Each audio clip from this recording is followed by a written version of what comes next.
My name is Grace Brown and I work in marketing and business development for Line & Turnbull. Before I started working on the project, I was obviously aware of the STEM Cup, although it's been a sort of a journey from how long, so perhaps a year ago, I was kind of preparing myself, to be involved in the project. It really came into fruition, I'd say, September time, when I went to meet Maria at the university, who is, I think, the press officer, and Rosie Crean, who's the Deputy Vice-Chancellor. And I'd heard a lot about Rosie before, and her reputation preceded her, certainly. And I think what's lovely is we just all got on famously well from the off. The first in-person meeting, I think I felt like it's going to be a great project.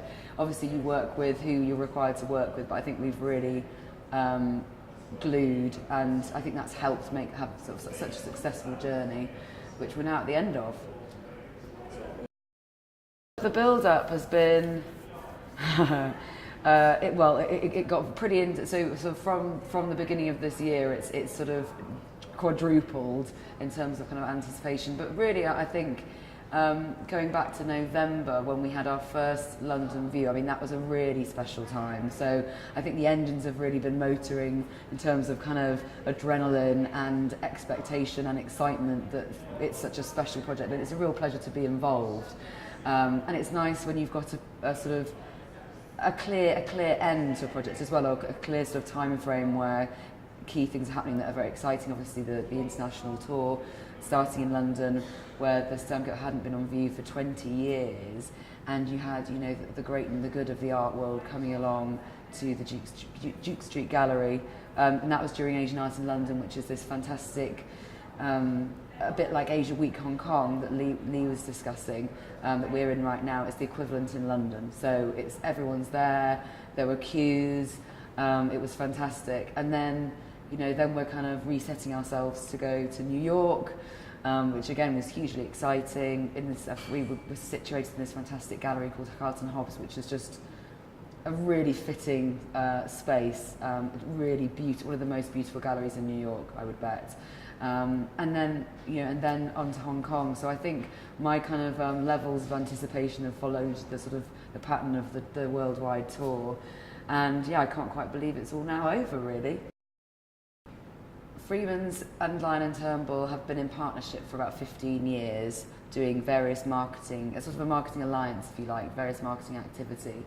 And I guess we call it sort of holding hands across the pond. We've got this kind of nice kind of English-American alliance, which is very useful for kind of obvious reasons, but also again the teams work very well together in the marketing department.